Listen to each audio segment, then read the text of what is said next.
Hello and welcome to India TV. मेरा नाम है ज्योति जायसवाल और आज हमारे साथ है बेहद टैलेंटेड एक्टर नमित दास। बहुत बहुत स्वागत है आपका इंडिया टीवी में। नमस्कार ज्योति। एंड मैं बहुत खुश हूँ। फायर अवे, क्या है आपके सवाल? मेरे पास सारे जवाब हैं।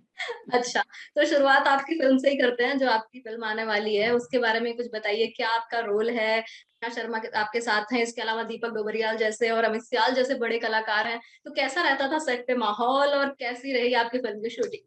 जी, मेरा किरदार जो है आत्माराम का है और फिल्म है आफत इश्क।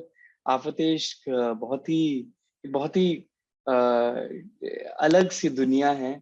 और जब इंद्रजीत जी ने मुझे ये स्क्रिप्ट नरेट की थी तो मैंने कहा था, क्या ये ड्रामा है, क्या ये कॉमेडी है, क्या ये ट्रेजेडी है, ये क्या एक सस्पेंस है, हॉरर है। और कहीं I just couldn't place my finger anywhere. And what I really came up with was कि ये एक क्वर्की फिल्म है, बहुत ही क्वर्की फिल्म है। और अगर आपने ट्रेलर देखा होगा तो ट्रेलर में लिखा हुआ आता है, इश्क विल किल। और किल जो है वो ऐसे टेढ़ा हो जाता है। तो ये फिल्म भी सारे कैरेक्टर्स जो है ना थोड़े थोड़े से टेढ़े हैं। मेरे कैरेक्टर का नाम है आत्मा राम। और अभी मैं सिर्फ यही बता सकता हूँ कि वो किशोर कुमार के बहुत बड़े फैन है। और नेहा शर्मा जो लल्लो का कैरेक्टर प्ले कर रही हैं, उनके साथ उनका एक बहुत ही स्पेशल बॉन्ड है, दोस्ती है उन दोनों की। और आत्माराम कभी बात नहीं करता, उसके कोई डायलॉग वायलॉग भी नहीं है फिल्म में। वो सिर्फ अपनी शक्ल से और अपने हाव भाव से जो है वो कम्युनिकेट करता है। जो आपका लुक है वो भी बहुत मतलब रंग बिरंगा है। उसके बारे में कुछ बताइए कि कैसे कैसे आपने वो जो अपने कपड़े पहने हैं कैसे आपको मिले और क्या स्क्रिप्ट में लिखा हुआ था या कुछ आपने भी इनपुट दिया, क्योंकि वो बिल्कुल डिफरेंट है आपने अपने जितने रोल किए उससे। नहीं, जब हम लोग ये कैरेक्टर के बारे में डिस्कस कर रहे थे तो इंद्रजीत जी ने बहुत बहुत ही मुझे मुझे कहा कि ये देखिए, मैं जो है ये character, it's a tribute to the silent era. It's a tribute to the 70s, to the 60s and 70s का समय। उस टाइम का पॉप, जो पॉपुलर कल्चर में जिस तरह से चीजें रिप्रेजेंट होती थी। And also Atmaram is stuck in time कहीं ना कहीं, क्योंकि वो किशोर कुमार का बहुत बड़ा फैन है। और किस तरह से तो वो कपड़े भी वो वैसे ही रंगीन पहनते हैं जैसा वो जैसे उस टाइम पे पहनते थे। तो हमने जो है मैंने बोला कि लुक किसकी कैसी होगी। And Indrajit ji is a fantastic painter, artist. तो उन्होंने तो ड्रॉ करके दे दिया और उन्होंने कहा कि ऐसी ही होगी। फिल्म में दीपक डोबरियाल जी हैं और अमित सियाल जी हैं जो अपने अपने अलग, आप तीनों ही अपने अपने जगह पे बहुत टैलेंटेड है और एक से एक बढ़ के आपकी वेब सीरीज और फिल्में आती है। तो उनके साथ जब आप सेट पे थे तो क्या माहौल रहता था? देखिए, Deepak ji is a story teller. जी। एंड उनके पास इतना एक्सपीरियंस है, और इतनी सारी they been in the industry and उन्होंने इतनी सारे सक्सेसफुल रोल्स किए हैं। तो उनके पास तो बहुत सारी कहानियां होती थी और वो हमेशा उन कहानियों को बहुत ही जबरदस्त तरीके से जो है वो हमारे साथ शेयर करते रहते हैं। अमित को मैं थोड़ा थोड़ा सा ज्यादा जानता हूँ थिएटर के वजह से, ऑब्वियसली। पर अमित जो है, अगर मैं कहूँ तो वो एक बिगड़ा हुआ इंसान है। यही मैं कहना चाहूंगा। पर बिगड़ा हुआ, पर उस बिगड़े हुए इंसान के पास सोने का दिल है। और वो बहुत ही ट्रूथफुल है। जो मतलब जो उसके मन में होता है वो बस वो कह देता है। और यही उनके उनके उनके भाव में भी आता है कि it was a lovely experience to act with Neha Sharma as well. Because shooting शुरू होने से पहले आजकल लोग क्या करते हैं कि किसी भी इंसान के साथ आप काम करना शुरू कर रहे हैं तो फिर आप उसका इंस्टाग्राम प्रोफाइल जाके चेक करेंगे। That's the first thing that I did with Neha also, कि okay, Neha Sharma is going to be opposite me, I'm going to be opposite her. तो वो उनका इंस्टाग्राम प्रोफाइल क्या कहता है और मुझे तो थोड़ा सा डर लग गया क्योंकि मुझे लगा बड़ी, यार ये तो बड़ी फैशनेबल शूशां लड़की है, पता नहीं बात करेगी नहीं करेगी। पर वो फर्स्ट दिन मिलते ही तो we were just like pals, हम तो बिल्कुल दोस्त बन गए। और बड़ा मजा आया उनके साथ काम करके। और वो बहुत इजी हैं, बहुत अच्छी एक्ट्रेस हैं, और मोस्ट इम्पोर्टेंटली बहुत बहुत सुंदर हैं। So so it was a great experience. जी। और जो है आपने अभी थिएटर की बात की थी, आपके पिता बहुत बड़े गजल सिंगर रहे हैं और आपका भी म्यूजिक में बहुत इंटरेस्ट है, जो कि हम आपके यूट्यूब में देखते रहते हैं। बहुत सारे गाने आप बनाते हैं, गाते हैं। और तो कैसे आप फिर थिएटर में आ गए? वो कौन सा पल था जब आपको लगा कि आपको एक्टिंग में जाना है, या फिर आप मतलब आप एक्टिंग में नहीं गए, एक्टिंग ने आपको चुना? क्या हुआ था आपका कि कैसे म्यूजिक से आप एक्टिंग में आ गए? आई थिंक मैं म्यूजिशियन ही बनना चाहता था, मैं उसी के लिए ट्रेन कर रहा था, मैं सिंगर बनना चाहता था, पर वो नहीं हो पाया। पर ये कहना चाहूंगा कि म्यूजिक ने कभी भी मेरा साथ नहीं छोड़ा, क्योंकि म्यूजिक तो अंदर है, because I come from a musical family. What happened with music very interestingly is that it came back into my life because of theater, and now it's come back to me again through Afatesh, क्योंकि आत्माराम के जितने भी गाने हैं वो मैंने गाए हैं। आह, और एंड ये पता नहीं मुझे कि ये रिसेंट पास्ट में कब हुआ होगा कि जब एक एक्टर ने अपने ही गाने गाए होंगे। लेकिन this is the first film where I am singing my songs.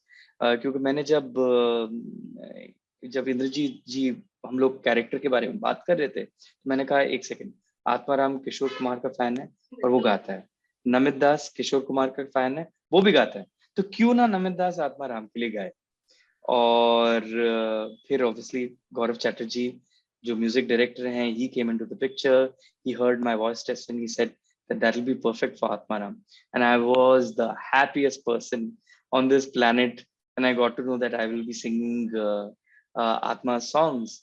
तो मुझे लग रहा है ये फर्स्ट टाइम होगा जब आपने अपनी फिल्मों में खुद के लिए गाना गाया, या इससे पहले भी आप गा चुके हैं गाने फिल्मों में? नहीं, फिल्मों में नहीं नहीं गाए? मैंने नहीं किया है। I think this is the first time, and I think ये इंटरव्यू की शुरुआत ही ऐसे होनी चाहिए थी कि इस फिल्म में मैंने अपने गाने गाए हैं, and I should be talking about that more in the media. But yeah I am just very happy that I am part of this lovely project. पर फिर आपको आत्माराम का एक गाना जरूर सुनाना पड़ेगा।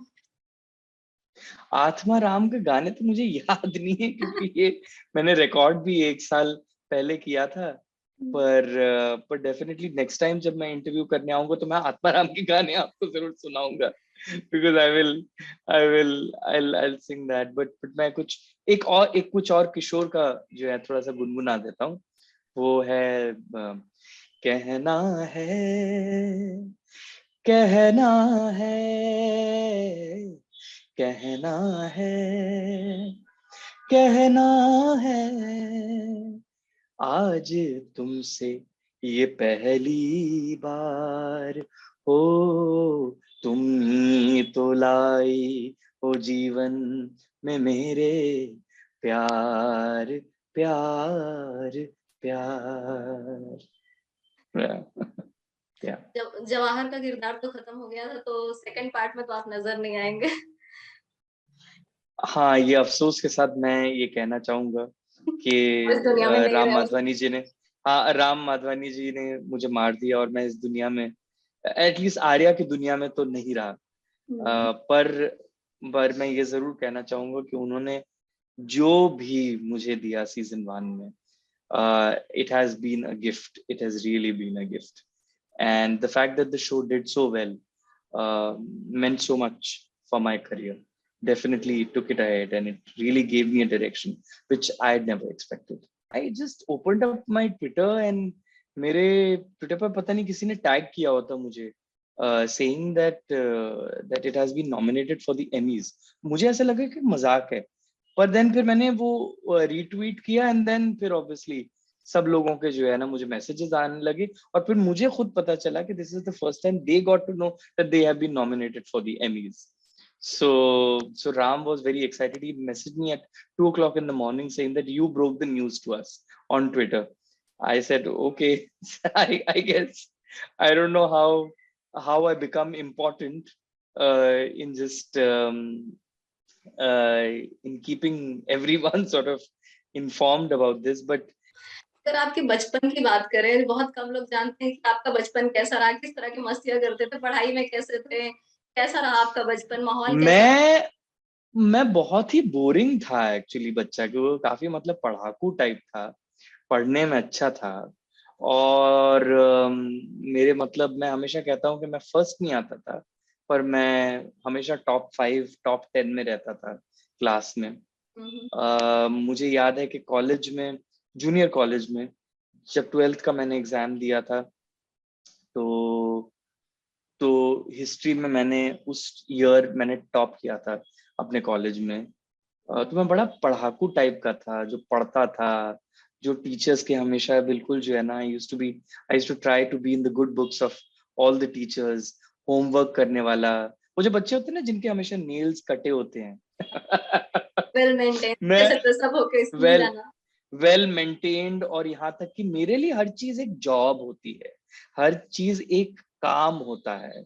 जो इंसान जो भी आप whatever you undertake, you have to complete it, and that's why homework was always done on time, portion was always complete, सारी notebooks मेरी neat होती थी।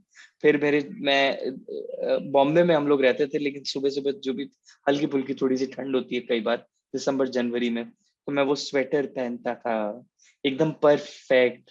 उसमें जो है यूं, मतलब I was actually very boring, I was really boring, and I am still very very boring in life, you know, क्योंकि हर चीज मेरे लिए एक एक्टिविटी होती है, हर चीज एकदम परफेक्टली चलनी चाहिए वैसा। So I plan and then I act on anything. तो या आपके बचपन वैसा था।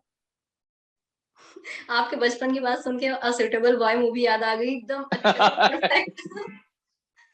नहीं, बिल्कुल बिल्कुल, क्योंकि जब श्रुति मेरी बीवी, उन्होंने सूटेबल बॉय देखा और उन्होंने बोला था तुमने तो इसमें तो एक्टिंग की नहीं, तुम तो बिल्कुल ऐसे ही हो। नेचुरल, हाँ। मैंने बोला हाँ ऐसे ही हूँ, कि अब ये प्रोजेक्ट है मेरे लिए, अब मुझे ये करना है, और उस प्रोजेक्ट के लिए कुछ कुछ चीजें जो है मुझे डिसिप्लिन में लानी लानी पड़ेंगी। तो हुँ। या क्या बात। पटाखा मूवी का किरदार जो था वो भी बहुत फनी था आपका, एकदम अलग। आप फिर आर्या में आप नेगेटिव रोल कर रहे हैं, इसमें भी एक डार्क कॉमेडी है। हर बार इतनी लेयर होती है आपके किरदार में, इतना कुछ आपको एक जीने का मौका मिलता है एक कलाकार के तौर पर। तो कितना ग्रेटफुल मानते हैं आप अपने आप को इस बात के लिए कि कितना कुछ करने को आपको मिल जाता है? मैं अपने आप को बहुत बहुत बहुत लकी मानता हूँ कि एक तो first of all I find myself very lucky that I am an actor and an singer,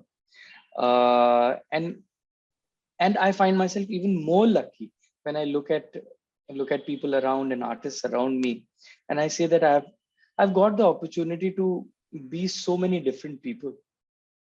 और काफी सारे लोगों ने, इनफैक्ट अभी मैं मैं लाइन से काफी सारे इंटरव्यूज कर रहा हूँ, तो मुझसे पूछा था कि इतने सारे डिफरेंट कैरेक्टर्स किस तरह से, मतलब क्या क्या आपकी अप्रोच होती है। मेरी अप्रोच बड़ी सिंपल होती है, जिस तरह से एक घर होता है, हम सब घरों में रहते हैं राइट, और बहुत सारे मेहमान आते हैं, अलग अलग मेहमान आते हैं, और जो भी मेहमान आता है हम उसी हिसाब से घर को जो है चेंज करते हैं, क्योंकि हमारे यहाँ पे अतिथि देवो भव। तो मैं भी यही कहता हूँ कि ये जो मेरा घर है, वहाँ पे बहुत सारे कैरेक्टर्स आते हैं, और मुझे पता होता है कि भाई ये